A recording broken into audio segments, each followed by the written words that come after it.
Welcome to the Great Plains Gravel Cup, powered by the SufferSooner podcast. If you're into riding gravel or just love a good challenge, you're in the right place. This is where we bring you all the gritty details from the world of gravel racing across Kansas, Missouri, and Nebraska. We'll be covering 6 premier events, including Flint Hills, Open Range, Muleskinner, Rock Ridge, Solstice, and Pony Express. All gravel, all awesome. Each episode will bring you stories from the leaders, race directors, first-timers, and some truly epic moments from these events. So buckle up and join us as we explore the heart of the gravel world. One race at a time. All right, guys, welcome to the Great Plains Gravel Cup Muleskinner and mid-season recap, basically. So yeah, halfway home. Halfway. Yeah. So It's got here fast. Yeah, it's been kind of like just bang, bang, bang. Like right. Every week we've been doing something. So, yeah. Had the break before a couple of weeks before Unbound, and then you have Unbound for those who are doing it, and then you have get back into racing the Gravel Cup again. So. Yeah, and it just seems like yesterday we were getting ready for Flint Hills and getting my soul crushed out there, and then all of a sudden, next thing you know, get my soul crushed at Muleskinner. So it's like feels like a pretty common theme with all the races. The only one I didn't get my soul crushed on is the one I thought I was going to get my soul crushed, which is Open Range. So, no, it's been fun. I mean, the whole series, when we talked about it, just the fact that the point system, I think it gives everybody something to race for, even if you're not. You're not competing for the overall. You've got the different, you got the Masters division, which we've seen a number of the Masters racers, and then also the women's division is freaking crazy competitive. I think that's really good because it brings out the, like, now when you're at one of these events, now it's like, oh, I gotta mark that person because he's in my division or she's in my division, and so you got a lot more people kind of paying attention to other stuff, and it makes the day more dramatic and stuff because you have some races within the races. Because you have people that are motivated to work, and we've been in some of these groups where at Muleskinner it was we had Trisha or Trish. And she was motivated to get to the lead women. Right. And we also had one of the Masters athletes. So he was motivated to drop one of the other Masters athletes that was in our group. So it was one of those things that, like, we had, 2 or 3 people that were highly motivated to create a separation. Yeah. And so that, like, in a normal race, that wouldn't happen. Most people would just be hanging out in the group, working and doing all that, other, just to survive to the finish, because there's, you're just finishing. You're not, racing for the title. Yeah. Nobody's splitting hairs over, 17th and 18th place. Yeah. Right. But, it's interesting because you're right. I mean, you look at the races a year ago, and, mostly Open Range because that's the one we've done, but any typical race, and you're 100% right. It's like, there's in most races there's the lead and then the chase groups, and then that's it. And it just kind of strings out, or you might get, like you said, get some groupings, but there's no real racing going on. There's racing in 3 groups, 4 groups deep into these events, and that's just been so much fun. And we saw it at Muleskinner. One of the Masters guys, I mean, we were working with him trying to get a breakaway, and then he kind of dropped back, and then later in the race, all of a sudden, he's hauling ass to get to the front because he found somebody. He saw somebody. He knew somebody was up the road, and he wanted to get those points. So it is a lot of fun. So what I can't wait for is what the next 3 races are going to bring. Yeah. I mean, it's crazy. So just about, like you said, 3 weeks, 4-week break, and then right back at it. Yeah. So. What'd you think of Muleskinner? Since we were there, I mean, it was a course that suits you the best. If I was a betting man, and I would, Danny's a way better climber than I am. Well, certainly on the punchy stuff. Yeah, the punchy stuff. Basically anything over 3%, Danny has the it advantage. locked down. I just do not do well on anything steeper than that. I mean, as long as I have a decent day, we saw this in Colorado last year. When you were on a good day, those climbs, you could handle the climbs and you would beat me all day long. If I'm on a good day, it's going to be pretty hard for you to hang on. And it's most of that just comes down to, just having to lug weight around. I mean, Yeah. that's just what it is. And both of us suffer from that because you ask how this course was. It is definitely suited for the lightweights. Yep. If you're in that, and I obviously power to weight's a huge part of it, but just being lighter, I think it allows you to carry momentum over the top of the hill. Now we get the momentum back on the downside, but it's very clear, and you look at kind of how it finished out, like very clear that the lightweights, this suited them for sure. It's not that different than some of the courses we ride in the Northland, which, Right. Now there's a few more longer climbs, but a little bit more punchy in some sections. But I mean, we have hills here that you can get 12, 15, 18% grades on. Yeah. And so there was plenty of that out there for sure. I think just how relentless the course is too. Yep.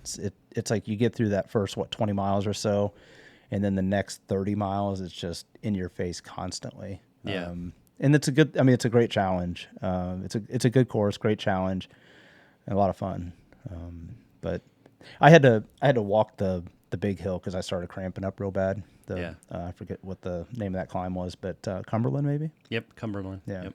Yeah, I walked it too because there's no way I was going to put out 800 watts for however Right. long it takes to get up it. Like I looked down at the power and I was like, yeah, I won't be able to pedal after this. So I Yeah. just hopped off and walked. Yeah. And then I walked as fast as I could, and I'm sure that saved me more Yeah. wattage than. Well, and that climb, you were still in sight for me. I mean, you started the climb, and just as I kind of crested one of the hills and I could see it, I could see you because I could see the kit. And I was like, I think I might be able to make up some time here. Yeah, and I was walking like I was being chased. Basically, I was like, Speed walking up the hill? Yeah, I was like, if Danny can even see me hop off my bike, Yeah. I'm like, I know this is motivation for him to get. And then all he has to do is basically catch up. Yeah, And because I had fallen off probably, I don't know, maybe 2 or 3 minutes from you. Right before that, I had fallen off. I burned way too many matches too early in this race. And that was the name of the race too. Like once we got past that 20 miles kind of easy roller section, then the whole race, like we were in a group of like, I don't know, maybe 10, 12 riders. And then it was just 3. Right. and then it strung out and fast. then it was 1. Right. And then a couple people caught back up, but it was just everything just exploded on that. I guess it's called like the devil's backbone or whatever they call it over there. But it was just this relentless rollers out, and then you made a right hand turn, and it's rollers all the way until you get to Cumberland. And it's just this last, gut punch of just steep climb, and then it was just there was just so I was passing people. That were getting shelled out of groups and stuff. And it was just like, it was the whole race just exploded right there, which was just insane to have a whole race explode at like mile 45. Right. Out of what was it? 57, I think was the 64. 64 was it? Yeah, that's what it was. So 57 is where Cumberland was. I knew I had 57 in my, I see it scarred in my head. It's like burned in it's there just now. etched in. It's never going to go. But, yeah, and that's the thing. Like we had that group early on, and I knew that big climb was there. My approach was, I felt like we had some weight in that group that wasn't working as much, and that's okay. Everybody races a strategy; it's fine. And I'm not even sure if it was strategy as much as just people were just hanging on. Yeah. And then a few of us, we kept trying to put some attacks in to try to break away, and we just couldn't get enough people to come with us. And so I think I just burned a little too much too early doing that. Yeah. The rollers didn't really bother me too much, but I just think by the time we got when we were on those, you were putting some digs into me, Yeah. and I was just riding my own race. And I was like, that's right. We could never get enough people. Like, that was the problem. Like, I think if I were doing it all over again and I knew nobody was going to come with, I think I just would have committed to it and just tried to stay away. Oh. You know what I mean? Because I think what happened was I look back, see nobody came with, and I'm like, all right, I don't know if I can hold on to keep a distance between everybody. And I think if I was doing it all over again, I think if I'm going to make those attacks, I'm going to commit to it and go all in on it. And if I crack, I crack. But I think my problem was I kind of wasted the match because, like, okay, you burn it, you break away, and then what? Just to get caught on the other side of the hill, like that's not. The other option would be kind of do what you did, which I think was smart. Like, let everybody else go. I'll catch you. I'll catch you eventually because you're not gonna totally run away from me. If you do, great for you. But I'm just gonna keep keeping this Yeah, power. I was in the group and I was just not. You took polls. You took your but turns. But they weren't like any Hard polls. They weren't hard polls. Yeah. They were just enough to. So just remember that when Travis is in a group and it's clear he's not pulling hard. It's because he knows there's hills coming. That's the thing. That's true. And that was a different strategy, and that was my strategy was just and I think that just plays out, with the other groups too, is that they have to do different strategies to see if it worked. For me it was like I'm not going to pull on the sections that I can recover because I'm not going to get any recovery when we get to the hills. There's no draft on those. There's no draft. It's all work for me because it's all work uphill and then all work downhill to gain any traction back. That's right. So the good thing is we've kind of joked about my from the very beginning with Flint Hills, just the nutrition disaster that was Flint Hills Gravel for me, but since then, I think everything's been pretty well dialed in. I mean, I've been right on top of it, and I don't feel like nutrition was the problem in this one. I feel like it was really I just put out too much energy too early, and kind of went back and looked at the numbers, and it proves it out. Like the normalized power was way too high for too long a durations. So that's okay. And that's what I kind of like about these courses. You had Flint Hills, which is relatively, it was windy, so you had to deal with the wind. The climbing over the duration wasn't too bad. There was a little bit of technical roads for the MMR stuff. And then, it was relatively a kind of straightforward race, kind of ended in a 3-4 up sprint. Yeah. And then, and then you had open range. That would have been a little bit more, I think, a little bit more spread out because it's a little bit more technical in some sections. But again, it rained out, so it got turned into a road race that ended in a 3 or 4 up sprint. This one, I think, and they're all just different courses. Like you had Flint Hills, which was 80 miles of just standard gravel riding in the Flint Hills, and then you had open range, which is 130, which is super long for most people, and then you had this short, punchy, stochastic, monster of a course, right? And it's just they all couldn't be different from each other, right? And so like this one just really, I think that's what's good about the series is that each course is different. So you're not getting like, oh, we're riding again in this same section of gravel. Yeah, if you ride each of these courses, you're going to get an opportunity somewhere to ride to your strengths, but you're also going to get an opportunity to ride in your weakness area too. Yeah. And this one I think is definitely in both of our weakness areas. Even though I do tend to like the punchier stuff more. I think this course, as I said, I think it just suits the lighter weights, and maybe one of these days I'll be able to join that class. But anyway, no, it's a great time, and glad we did it. First time doing it, so it's a good time. Yeah. All right, so let's get into some point standings. Yeah, let's see how everything's shaking up. Well, yeah, because we mentioned now that we're 3 races in, you can kind of start to see what's happening. So you want to start with the overall women's first? Yeah. So we have Hannah Glatter. She's leading it. She won the first Flint Hills to run open range, and then Muleskinner. I haven't had a chance to talk to her, but I was actually sprinting to get away from the Masters athletes. I didn't know they were Masters. I just thought they were like trying to attack me at the end. They were attacking each other. Yeah. And so then I put in a dig, and I was basically seeing, and they didn't care about you. They didn't care anything about me.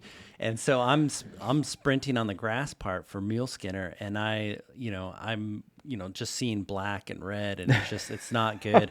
And I'm every ounce of energy, and I'm rolling up on this person. I'm like, who is that? I feel like I know that person. Yeah. And then I'm like, oh, that's Hannah. And then I was like, oh, I don't need to pass her. I'm like, I'm good. I'll just coast in. And I looked behind, and those 2 master athletes had created distance, and they were good to go. But it was great seeing her, and I was like, oh, good. So. And and she's held on to the number 1, but I mean, she took the top spot at Flint Hills and open range. We had a chance to talk to her after open range. Yep. And so right after this, we got a interview with her. So everybody got to stick around for that because she sets the record straight on what really happened at open range. Yeah. So on the attack. So which was an attack. Well, it was an attack, but was an attack. She didn't break the truce. She just smelled blood in the water. I'm going to tell you, Hannah, in that interview, and y'all are going to hear it. She is very soft spoken in the interview. she's a silent assassin. Oh, yeah. I'm telling you, she says she didn't break the truce, and I believe her. And, Yeah. and even if I didn't believe her, I believe her because she's a silent assassin. Yeah, she's gonna come out and get you on the next course. I awesome. had no. I was just kind of giving him, crap when I caught up to him. But no, it was, and I told her too, like, you did what you were supposed to do racing. You sensed weakness and you attacked, and that was perfect. Yeah. And it was like, and if Courtney wasn't motivated to go, then I would have let him go. Yeah. What are you gonna do? Yeah. So I was gonna be like, I was resigned to just hanging out with Courtney, but Courtney wanted, and you can see why, because Courtney's in second place. Yeah. She's only 1 point behind. 1 point behind. It's funny because not to get ahead here, but Courtney's second place here. She's first place in women's masters. Yeah. And I'm just like, what a strong rider. Right. I mean, my goodness. So 1 point down. I mean, Hannah, look out. So. Yeah.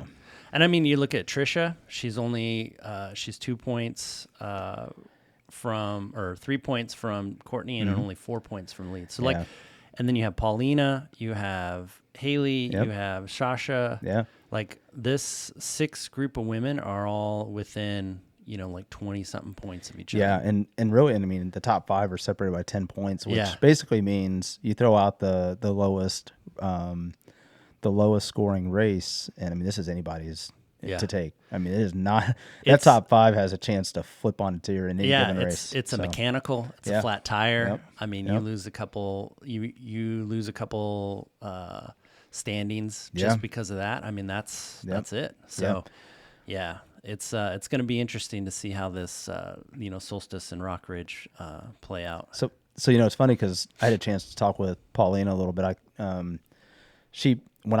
I stopped at the top of the big climb at Muleskinner just to splash water in my face and get all the salt out of my eyes because it was burning so bad. And she goes up and over the hill. She says hi, and I mean she looked as fresh. I'm like, how? And I remember she's training for XL. Yeah, she's like, oh, this is just my little warm up. Yeah, right. But I caught up to her and she was not as fresh as she looked going over that hill. Okay. She was definitely on a struggle bus. And I asked him, like, was there a lot of attack early on, or how did it sort of unfold? And I wish we could get her on here. She's getting all prepped up for XL, so we'll get her on after XL for sure. But I was asking her, how the race played out, and she's like, basically like it did for us. Once you get to those punchy sections, it all strung out. It's like exploded. Yeah. So and she's again training for XL. Her fitness is probably more geared to the super long endurance. Probably not. This is probably not the right kind of course for her, but she still scored very high, and that's awesome to see. So yeah, cool. All right. So the overall men, we got Michael, Jacob, Anderson, Owen, Josh, and friend of the channel, Jackson. Yeah. So these guys, there's been a little bit of a shakeup going into this, where we had Owen, who was, first at Flint Hills, second open range, and then Muleskinner, he, I don't know what happened there. Maybe had a mechanical or something like that. He just kind of fell down a couple of points. Yep. But yeah, we have, you have Michael and Jacob. And these guys are it's rewarding these guys for consistency. Right. And so you got the top 5 separated again by like 20 points. Right. So it's just getting, getting tight. And you take out the worst, right? You take out the worst race, and that top 5 shuffles. Yep. So, you won't really get a good sense of this until we get probably through Rock Ridge to even be able to predict how it's going to play out. And then even then, barring any disasters for any of these guys, that last race is going to be the determining factor. Yeah. So stay tuned, because this thing is not decided by any means at all. I mean, if you're in the top 10, you still have a chance. Yeah. So yeah, it's anybody's race still. Like you just rewarding the consistency again, and just, and then, I mean, if all of these guys are consistent all the way through Rock Ridge, I mean, Pony Express is going to be a knockout, drag out. Oh my gosh, I don't even know if I want to race it. Then. I think I just want to ride in a side by side at the front of the race and have them just watch it. Because I mean, they're just going to be ripping legs off. It'd be so much fun to watch. So. Yeah, we need to get a camera crew on that. Right. All right, so we have the single speed women's. Okay. We have Taylor, I think, Sasha, Elston, and Jackie, the 4. Let's see here. Basically, it's just Taylor, right? Yeah. Well, and if you take out you take out the worst, Yes. and it's the top 3 are right there neck and neck, and then Jackie had looks like maybe missed open range, but again, this one can flip at any point, and I love the fact that first of all there's 4 women in single speed, which is incredible. I mean, Right. we all know the single speed folks have a little extra crazy in them. Yep. That is freaking awesome, and the fact that it's such a tight race here. I mean, again, you get to Solstice and Rock Ridge. If it's still looking like this, Pony Express is going to be freaking amazing. Like again, knowing we'll be at Pony Express, maybe I just want to hang out at the single speed and watch that race unfold too. Like goodness gracious, where do you put all your attention? Right. Yeah, I mean, and that's what makes this series so great is that you have these races within the race, and so now you're like, oh, you're so and so the single speed person, and oh, you're so and so, you're the Masters athlete. So that's right.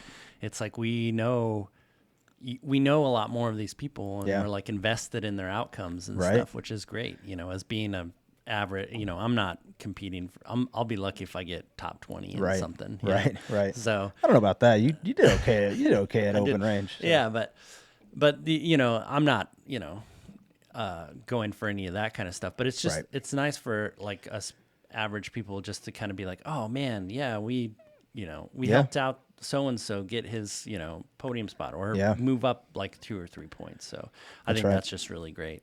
But I mean, these guys are, the single speeders. I don't know how you did Muleskinner on a single speed. You guys, my hat's off to you because that's just insane. Well, then you look over at the men's single speed, right? Yeah. And I think we rode with Gabriel for a little while because, right? Muleskinner. I'm sorry. Muleskinner isn't populated here, but there was a single speeder at Muleskinner. Yes. And it was, I didn't know he was on a single speed for the longest time. Until you see him go down the hills. He's like, his feet are going about 250 cadence. But I was just like, holy smokes. Once I realized on single speed, I'm like, I don't know how you're doing this. That's unreal. Well, I remember like when we were riding and he's riding really strong. Mm-hmm. And then I was like, why is he not taking pulls at the front? And then I was like, and then I saw him go down a hill and I was like, oh, that's why. Yeah, I'm not going to make him. Well, the thing is he did start taking pulls on the front. Yeah. But then I was like, I think I even said, I was like, what are you doing? Yeah. I was like, get back there. Get back. Yeah. You don't need to take any pulls. Yeah. We'll pull you. You're fine. You're fine. Because good Lord, but, man. But that's just it. I mean, he was putting in more work on the front than half that group. Right. Anyway, so that's good stuff. Masters, women. Yeah. So we got Courtney just hammering it. 40, she's second at Flint Hills, second open range, second at Muleskinner. Just absolutely dominating right there. You know what's interesting again? So you got Courtney, you got Catherine in second place, you got Kelly in third, and Renee fourth, Lynn in fifth. But if you look at those top 4 and you take out their worst race, and it's a 10-point spread. Yep. I mean, yeah. So Courtney, for as awesome as she's been and consistent as she's been, because that worst one gets tossed out. I mean, it's hard to say if these other folks show up and they start showing some consistency in their events. I mean, yeah, it's going to tighten it up big time.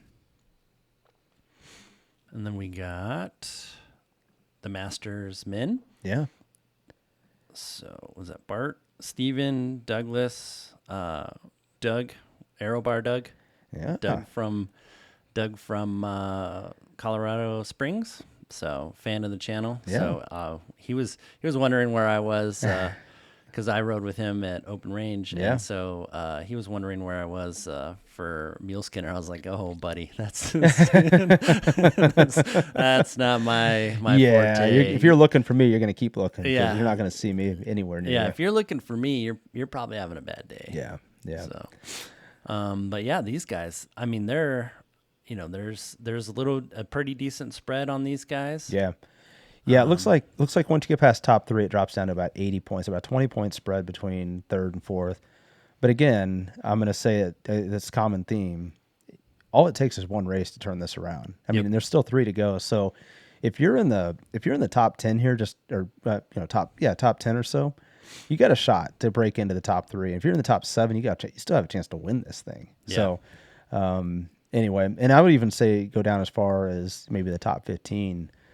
Anybody's got a shot there. So it's a lot of fun to see this. The Masters division is I think one of the more competitive ones because I've seen it anytime a master passes another master. It's like game on. Yeah, they know each other so Yep, well. Yep. Yeah, so yeah, they're always talking to each other, like getting the groups to organize, and they mark each other very well. Yep. So good stuff. And Gary, I see Gary in that 5 spot there. He was in our group as well. So yeah, he's moving. He's making gains for sure. I had a chance to chat with him. He was like, yeah, open range really wasn't my thing. I'm like, oh, but you still finished like pretty high. Yeah, you still finished stood pretty all good. right. Yeah. He's like, I didn't have a very good day. I'm like, well, I don't know. I mean, I would have taken 38 points there. Yeah. So, anyway. And then we have U23 women's. Yeah. So we just have one in there. So, my hat off to her for just racing. Yeah. You can only race who shows up. Got that right. She's doing great. Yeah. And then hopefully, I think the NICA season ends this month. So all the young mountain bikers are off doing, mountain bike things, and hopefully they come over to gravel in the second half of this. Would love series. to see more under 23 showing in this one. That would be a lot of fun. Yeah. So and it'd be great for the sport, of course. Yep. So then you look at the men's under 23 as well, right? Yep. We have Jacob Owen, who's up there on the leaderboards for the overall. Anderson, Alexander, who's a friend of the channel, rode with him at Open Range. Yep. Found out he was just doing the 100K. Yep. I was like, well, I'll see you later. Have a good day. But yeah, I mean, these guys, they're keeping it competitive. For sure. They're holding on pretty tight. Let's see here, like 40 points between 6th and 1st. So. It's a one bad race or somebody needs to skip a race or something like that. And really in that top 6 or 7, when you take out the worst race, it's still pretty competitive. Yep. So, all right. And then if anybody is curious about where me and Danny stand, I'm 22nd and Danny is 42nd. I don't know. No, you're not. You're 31st. You're right. You're 43rd. Yeah, keep going. Yeah, you're not 42nd. 52nd. And then, hey, you know what? If I was 52nd, that's okay. The thing is, let me see here. Where's you said I'm what now? You said I'm 30th. There we are. Yep. 31st. So yeah, you're only 5 points ahead of me if you throw out the worst race. That's true. So here's the other thing. I went to sign up for Solstice. Yeah. Waitlist. Yeah. Good. So Gotta drop that one. Well, here's the other thing though. But I woke up this morning. I got an email. I'm in. Okay. So good. It's get on ready. now. Yeah. Get ready. Now, if I could just get back on a regular training regimen and get rid of Your distractions. your sickness and Right? stuff. Yeah. Well, the only other thing you got going for you too is I won't be at Pony Express because I will be racing Madison, Wisconsin. Oh, so you're saying the chance for me to win is because you won't be able to show up at a race? Yeah. I'll have to drop that one because but I'll just have to work extra hard. These other two. I think Rock Ridge. Just kind of looking at that one, it looks like it could be another soul crusher. So yeah. But anyway, we'll see. It's gonna be fun. A little friendly competition at the SufferSooner Studios. Yeah, it'll be good. So, yeah. So if anybody's out there watching and wants to help me out a little bit, just... I'm just gonna get in a group and there's gonna be a super attack because that's everybody always loves Danny. Yeah, no, that's not true. That's not true. They love you because you are a diesel engine and you'll just pull for like if it's a flat. Just get behind Travis. It's like riding behind a barn door. It's my favorite thing to do. It's like I'm like that's the only thing I'm good at. I'm just like into the headwind, pulling, slide uphill. I'm all about it. I'm just like this is my jam. It's all good. Just a little friendly competition. So yep. So that's how we stand in the middle of the season. We're gonna have some more interviews with these race directors and stuff coming up to fill in the gap between now and when solstice is. Yeah. So stay tuned for that. And then definitely hang on and listen to our interview with Hannah Yeah. about how open range, what really went down. Yeah, the real story. The real story. But one thing I noticed just in that interview is the amount of respect and friendship between the top competition and the women's division. They all know each other. Yep. And they all ride together, so they kind of know each other. It's probably like you and I, like we know each other's strengths and weaknesses so well, almost a little too well. Yep. But no, it was a great time chatting with her, and look forward to the upcoming interviews as well. But yeah, stick around, listen to that. So. Yep. Anything else? That's it. Cool.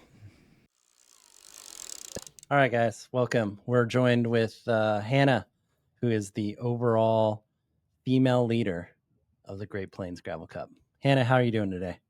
I'm doing great. Yeah. So, how are you finding the Gravel Cup? How are you liking it so far? I love it. They're really unique events. Previous years, I've done more traveling, and with this new cup, it kind of made me reconsider what I was doing with as far as events, and I don't know, realizing there's so many cool opportunities in my backyard. I live in Lawrence, so I think the furthest distance I have to drive for any of these races is about 3.5 or 4 hours, pretty centrally located. And just getting out there with my friends and tearing it up has been a really good time. Yeah, I think it's good that Bobby's putting on an event like this, and especially tying in with all these really good gravel races, because it really does showcase that we do live in kind of some of the best gravel riding in the world, I would say, by far. So it's just kind of nice that we don't have to like travel, state-wise, like, multiple states away. Like my first foray into endurance of sports is Ironman and 70.3. And it's not uncommon for us to travel, 8 hours, 16 hours to just do a race event. Yeah. So it's nice that, like having this stuff this close to some world-class gravel just makes everything so much better. So, Hannah, how did you get into gravel riding? Like what brought you to it? I think it was 2018, late 2018. I was just kind of a commuter and I don't know, bike and beer Wednesday type of cyclist. Nice.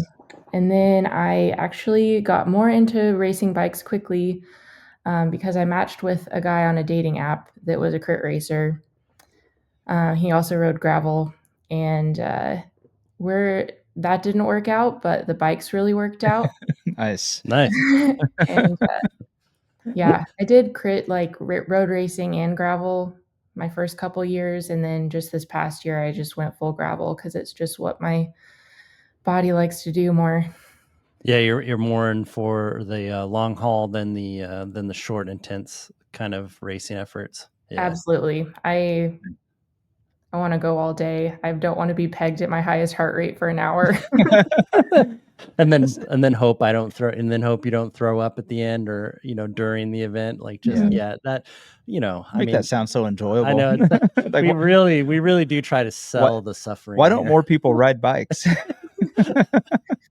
I don't know why people aren't getting into the sport like the way we talk about it. No, there is something about I'm with you. I'm more about the going long distance and just seeing what you can see on a bicycle and stuff. I think that's like probably the best. So, but how has the competition been so far? Like, we're 2 races in Flint Hills. How did that play out for you? Flint Hills was a big wind game. It made sense that both the men's and women's races came down to a sprint finish because there was so much cross and headwind in the second half that whatever group that you had together, like there was no getting away. Yeah. And then I think some of that road racing crit brain came into play. I felt pretty confident when we turned onto the pavement and saw that Trisha was kind of taking the wind side, that if I just gridded it out and on her wing, I would be able to come around. So yeah, I even was able to catch her after she pulled away from me about a third of the way in. Made for an interesting race.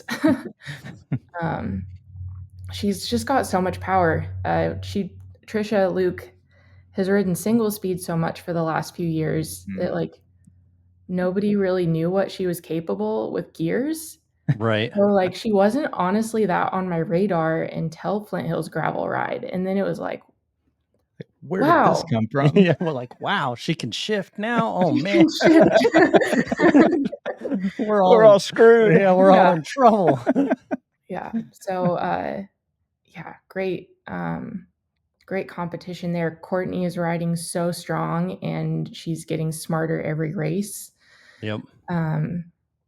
And then Paulina and Haley are also in the mix. Like Flint Hills Gravel Ride was just amazing. Like I didn't imagine that a local gravel race, grassroots level, we would, look around and see 5, 6 women, 10 miles, 15 miles into a race and nobody giving any indication that they would be backing down. So yeah. Yeah, I think that what's great about this competition, I've ridden with Courtney, ridden with Paulina, and and then last weekend I got the chance to ride with you and Courtney. You guys are you're all so talented and so good. Like any one of you guys could be winning, and it just comes down to like grit and it's just amazing to just actually witness it. Like I feel like completely honored to like been able to like just witness the tactics that you guys played out and and how open range went for you. And I just can only imagine how Flint Hills played out too. But let's talk about open range since that was the last one. So this was rainy and miserable and cold and everything that all us road riders, gravel riders just love. So Yeah. how did you prepare for this course knowing that your competition was so close? Well, kind of funny thing when we were watching the forecast in the morning and like, is it going to be delayed? What's going on? I was initially really bummed out that we got switched to a road course. This was my first open range, so I was really looking forward to the ranch roads, and like I just kind of love B road sections generally. And I said to one of my friends, like, I want to just do a slog. I don't care if it takes all day. It'll be good training. The first sand road, like 5 minutes in, I was taking back what I said. Yeah, Yep. right? Yeah. Because that would have been Humble pie. yeah. Yeah. After riding that ride for 4 years in a row, Yeah. that sand section, I was like, oh, thank you, Eric, for taking it all out because Right. it would have just gotten worse because it gets worse in that back Right. section like that. So, but yeah, so it got turned into a road race, and then we got through that sand section, and you and Courtney, and then there was another person in that group of yours. Yeah, I was the third woman off of the sand road. But Courtney was like right there.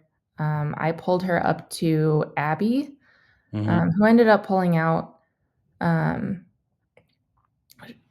She would have been in the mix the whole time. I think she felt bad about her dogs back at the Airbnb. Yeah. And she just also has some health troubles occasionally. But man, she's one of my favorite people to ride with. We're good friends. We stayed in the Airbnb together. But yeah, she actually attacked our group when I was wanting to stick together, and I like kind of snapped at her like, my God, Abby, we've got over 100 miles to go. Chill out. And Right. she's like, I thought you wanted to race. Yeah. That's All in good great. fun. Like we Yeah. love each other very much.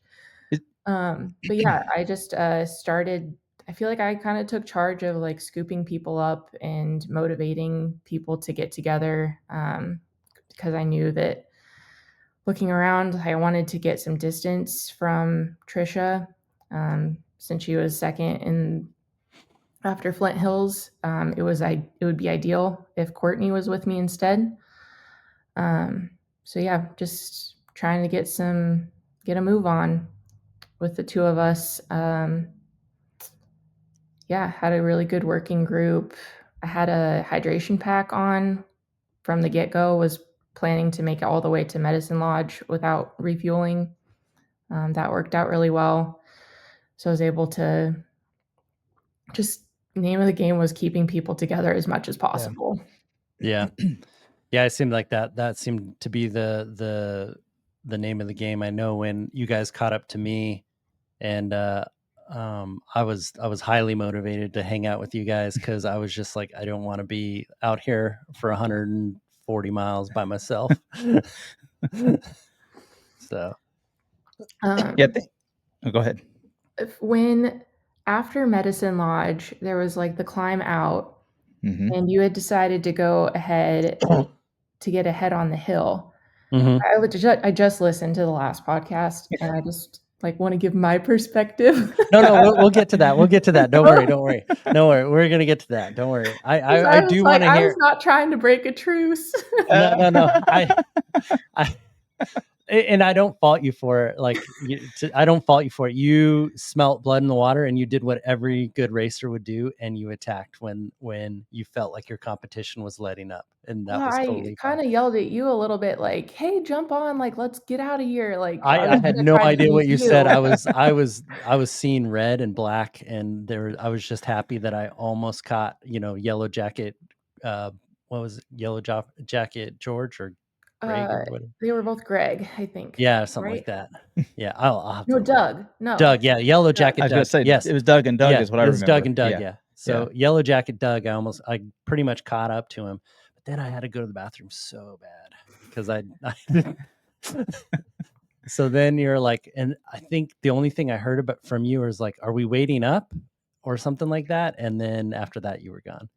But yeah. So let's I want to rewind this a little bit, because so you mentioned that somebody attacked with about 100 miles. That was not uncommon throughout the day. And we talked with Jackson, who was up in the front group, and it sounds like there were a little bit of a few attacks going on in that group as well. What's the thought on that? Like, it seems counterproductive to just start attacking your group with 100 miles out. I mean, I understand that, you could try to wear down your opponent early and hope that you can hang on longer. But I mean, at that point in the race, I think what I hear you say is that just try to keep a group together and work together, at least to get through to Medicine Lodge, right? Because I mean, there was Sun City, and then you have that straight into the east wind, over to Medicine Lodge. You don't want to be solo on that. So I mean, I'm not sure what an attack really gets you so early in the race there. Yeah, were you thinking more of like, I can beat these girls in a sprint, so like it's okay if I stick with them together, and then like, or were you just like thinking that like, if I can drag most of these people and make them work for me, I know that in the end I can beat them in a sprint, or I can lose them somewhere else, and then like, so that would be like your racing mindset for that section? I definitely don't mean for things to necessarily come down to sprints, but I do like the idea of, as much as possible, like keeping an eye on the women's race. Like, it's not fun really for us when there's one person that can just like take off with the lead group of men, and then everyone just gets blown up and is solo, and like, am I going fast enough to not get caught by the next woman being dragged up by a guy? Like, just, it's hard to do when our field is so small. Right. But I think that making those choices like creates a more dynamic, interesting race for all of us, and that's kind of part of my motivation for doing that. Okay. Yeah, I like that. Yeah, good racing. No one wants to just win because you kind of like stuck onto the fastest guy Yeah. that you Or like could, if I and then attack and then like take the guy away and use him to. And then just make Yeah. him work for you till the end. Right. But Yeah. like that right. can backfire too, which is like the cool thing. Like Yeah. Yeah. Trisha did that to me, and then I was able to slowly claw her back with. Yeah, I don't know. It's hard, especially the grassroots level, small fields, women's racing. Yeah. The dynamics can be kind of weird, but I Yep. think we're doing our best. No, Yeah. you guys are doing fair and great. interesting. Yeah. Yeah. Yeah. So basically we got to, the race played out. We were with a group. You guys rolled through the first aid station because you guys had packs and were smart, and I was not. And so I dropped off, found out that our drop bags weren't delivered, and so I just grabbed what I could, stashed bananas up my chest, and then took off and tried to catch you. And then we got back together and we were working really good going through all the way to Medicine Lodge. And then Medicine Lodge was the first time that we all basically stopped. And so were you taking assessment of, how Courtney was, how everything was, or were you just like, get my stuff, get the heck out of here and get up the road and we'll sort it out later? I definitely was like down to roll out with Courtney from that point. I hadn't really thought of when I would be making a move yet. It was really on that road climbing out of medicine that I just noticed she wasn't taking as strong of pulls. Okay. And so I kind of tested her on the hill when I thought I was bridging up to you, got a bigger gap than I was expecting, and just decided to roll with it.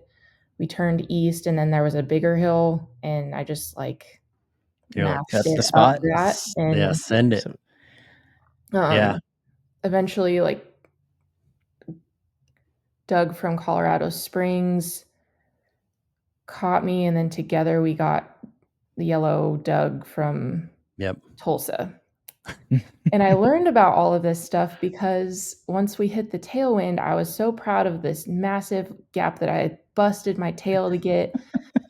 And I was just feeling great. Like, and then we started yapping and learning more about each other. And that was my big fatal flaw, was letting myself get complacent in the tailwind so that you could catch us with Courtney. So it was a strong effort on your part, coupled with a big mistake on mine. So after you passed me and I saw, Colorado Springs Doug or Airbar Doug go with you, I was like, oh man. And then Courtney caught up to me and she's like, they're attacking. And I was like, I know, but I have to go pee so bad. And so we get to the top of that hill and Courtney's up in front of me because I didn't want to just pee in front of her. And so I was like, and she's like, oh, I thought I lost you. I was like, no, I had to go to the bathroom. And I was like, are you ready? Do you want to try to bridge up to these guys? Cause I'm like, I can't do it by myself. And I'm like, otherwise we'll just ride. And she's like, no, I want to at least try.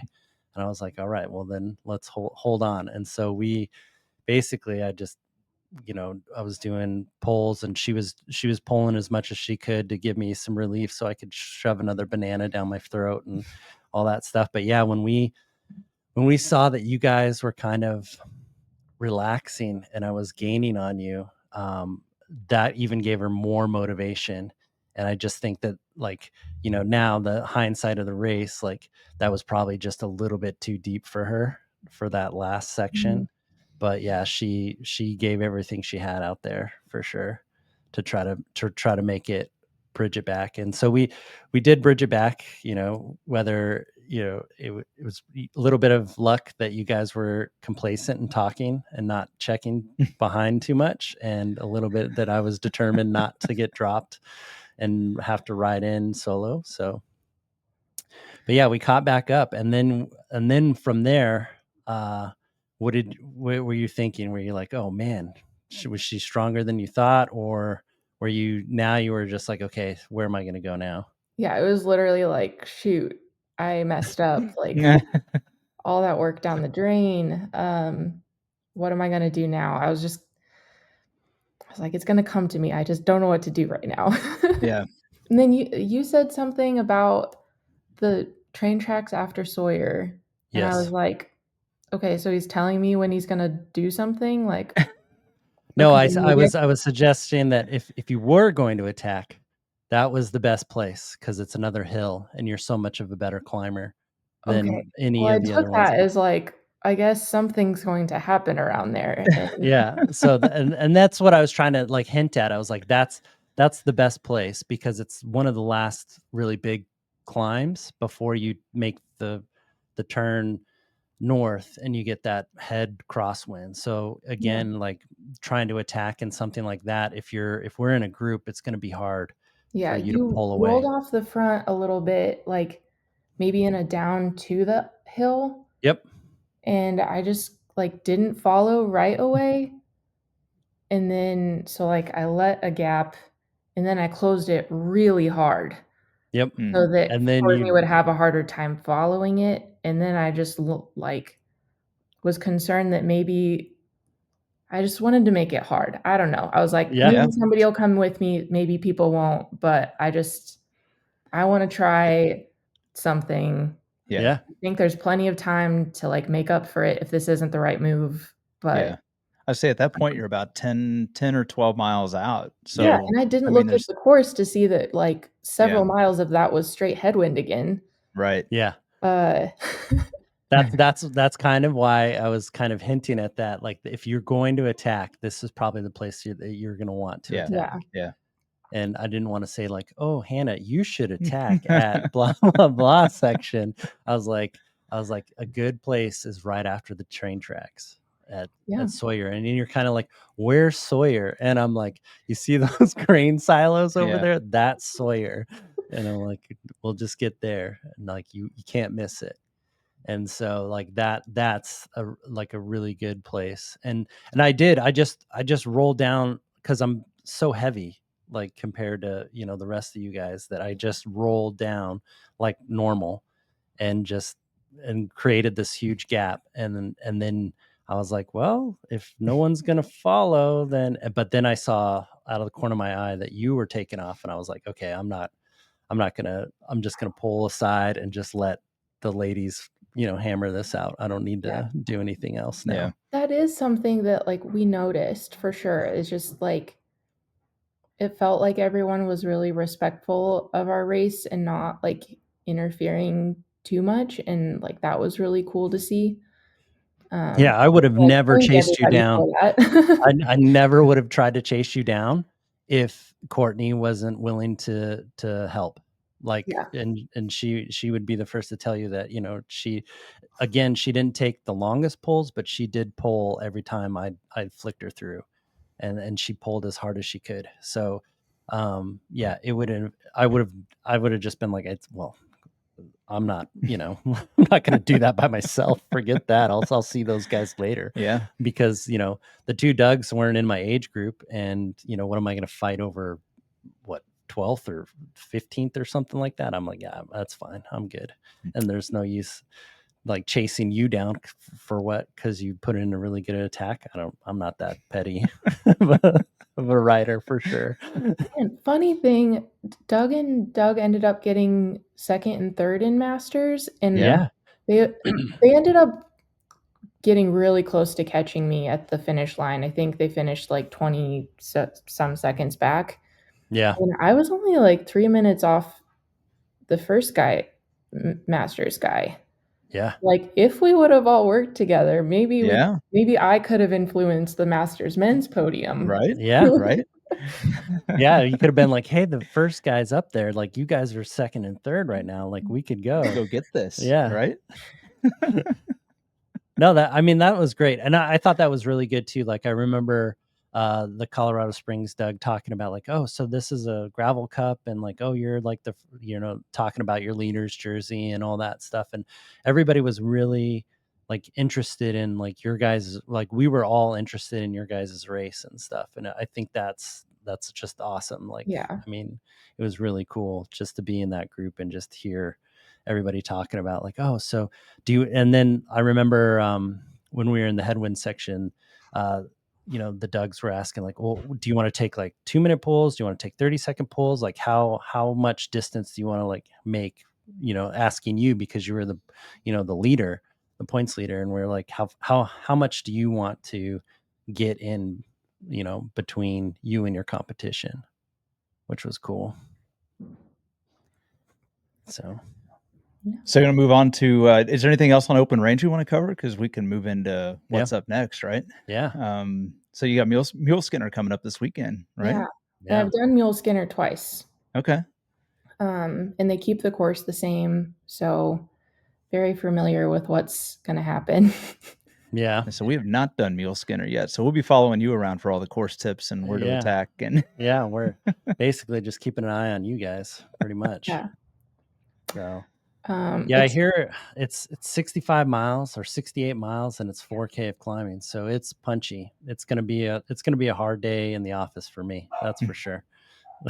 I'm glad they've moved it earlier in the year. There've been a couple times where it was just miserably hot especially with how much steep, hard climbing there is. Yeah. There's also going to be a lot of people who aren't in the Gravel Cup who come to this, who are very heavy hitters and make the pace off the gun like really hard. Insane. Yeah. Definitely, I'm not going to probably be interested in even attempting to hold a league group or maybe even a second group. It's good to know.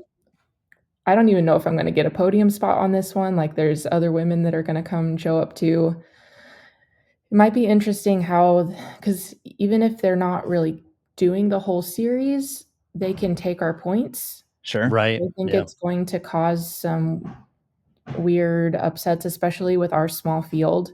If I have a bad day and some of those non-GPGC people take points, like, it could cause a really big spread between. Sure. Whereas if something had happened at open range, like, it could only put me a couple points down. This might put me 5 or 6. Yeah. So I'd imagine my guess is the top 5 or 8 ladies you guys are probably going to be seeing where each other line up. You're probably going to stay pretty close to each other if I had to guess. I mean, I know I hope somebody. So. I think the one who's going to win, the lady to watch, is Riley Swickard. Okay. But if she gets first, like, that doesn't affect our points. Right. I'm not going to worry about her too much. Yeah, as long as you keep the next 2 or 3 people behind you, within sight, or you finish, within reasonable distance of them, I would imagine your points are pretty safe. Yeah. But so that's what I'm probably going to do. Just like marking the people who matter for the points series and hanging on, because that's it's a going to be sprint fast, huh? event. Yeah, it's compared to it's like a what total I'm training opposite. for right now. Right. XL at the end of the month. Yeah, I mean, it's a totally opposite approach than what we just went through with open range. We've been talking about that. Open range is the longest distance event for the series or for the cup, and so this is going to be really interesting to see how the dynamics play out for the race. Who has that shorter power? Yep. And it is so punchy. So I mean, the ability to surge over hills and just repeat attacks is going to create a lot of distance. I think it's going to string the race out quite a bit. It's going to be really interesting to see how many groups actually can hold together in this thing. So there could be some lonely miles, even though it's only 68. Right. Yeah, that's right. So I'd rather ride 68 by myself than 129. For sure. That's right. There's one hill on the Muleskinner course, the Cumberland Wall. Yep. Okay. I legitimately haven't been able to ride it during a race. Like, I have the QOM on the segment. Riley, if you hear this, that's a challenge. I did it not during a race scenario. But yeah, like, by that time in the race, like, I just haven't had the legs to actually get over it. So yeah. You'll know what I'm talking about once you're there. Yeah, everybody's been telling me about this climb that's on there. They're like, there's going to be people standing there cheering you on. It's going to be great. You'll probably have to walk it. I'm like, yeah, I will. It's Is it awesome. The juniors like run down the hill and grab your bottles and then like run back up the hill and refill Yeah, them and then run back down to and you you're and you're just like like, how'd you get my bottle that fast? And I'm and you're like still like breathing halfway into up your the hill. handlebar, just trying to like stay upright. Yeah. So, what are have you done any of the later 3 gravel events for the Gravel Cup? I've not done Rock Ridge. I've done Okay. quite a bit of riding in that area, just for fun. I have done Pony Express. It's been a couple years since I've done it, but also like Pony Express changes so much every year. Like depending on which direction they go, it is such a wildly different course that it's like hard to say what you're getting into. Yeah.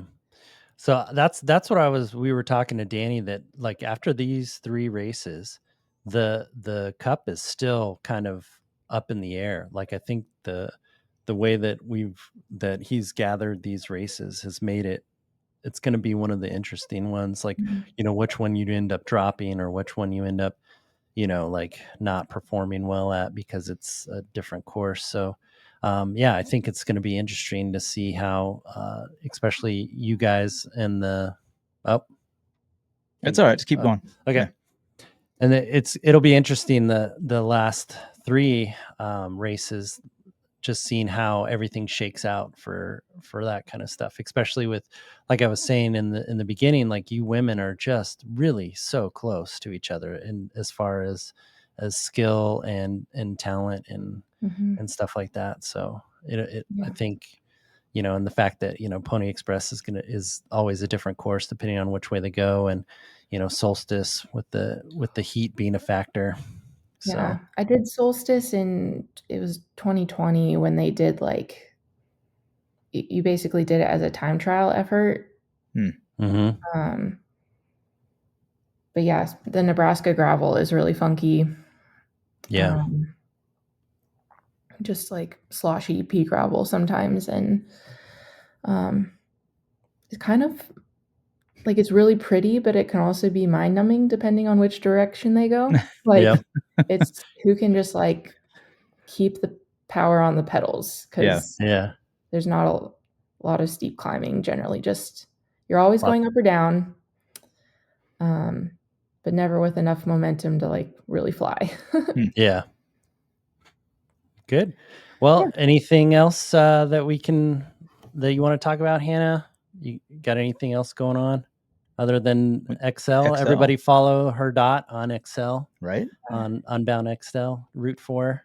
Hopefully it'll be a dry year. Yeah, just XL, the rest of the Gravel Cup. I don't know. Just want to shout out to the other women. Like it's so great that we're getting to race each other and that we're like genuinely good friends off the bikes and on the bikes. Like we're hanging out. Always happy to hear how each other's races went. And I think it's great to have that camaraderie. Yeah, we're just really enjoying the season so far. It's great. Very good. Yeah. Love hearing it. That's right. It's great. It's gonna be fun watching the remainder of the Cup. I can't wait to see, especially with Muleskinner coming up. I mean, just again being such a different race, I'm really excited to see what happens in the standings, and it's gonna be fun to watch as you guys kind of round out the final 3 races, and it's gonna be really. I bet there will be a lot of shakeup between now and that final race. Yep. A lot of juggling around for that top 5. I had to guess. So the competition's very fierce. So. All right. Good. Not if Hannah has anything to say. Well, yeah, no. Hannah's got that crit background. She'll be sprinting everybody for the finish. So it's just one tool in the box. It's not that helpful usually. That's good. All right. All righty then. Well, great talking to you, Hannah. Thank you for your time, and we'll check in again after a couple of races and see how everything's going. All right. Sounds good. Thanks for having me. Enjoy the rest of your day. Thank you for listening to this episode. Please, if you like what we are doing here, leave a like, rate us, comment, subscribe, and share with your friends. It really helps us grow and finds us more SufferSooner squad mates. And remember, when the finish line feels impossibly far away, we don't give up, we push harder, we dig deeper, and we find solace in the knowledge that our suffering is temporary and our resilience is forever.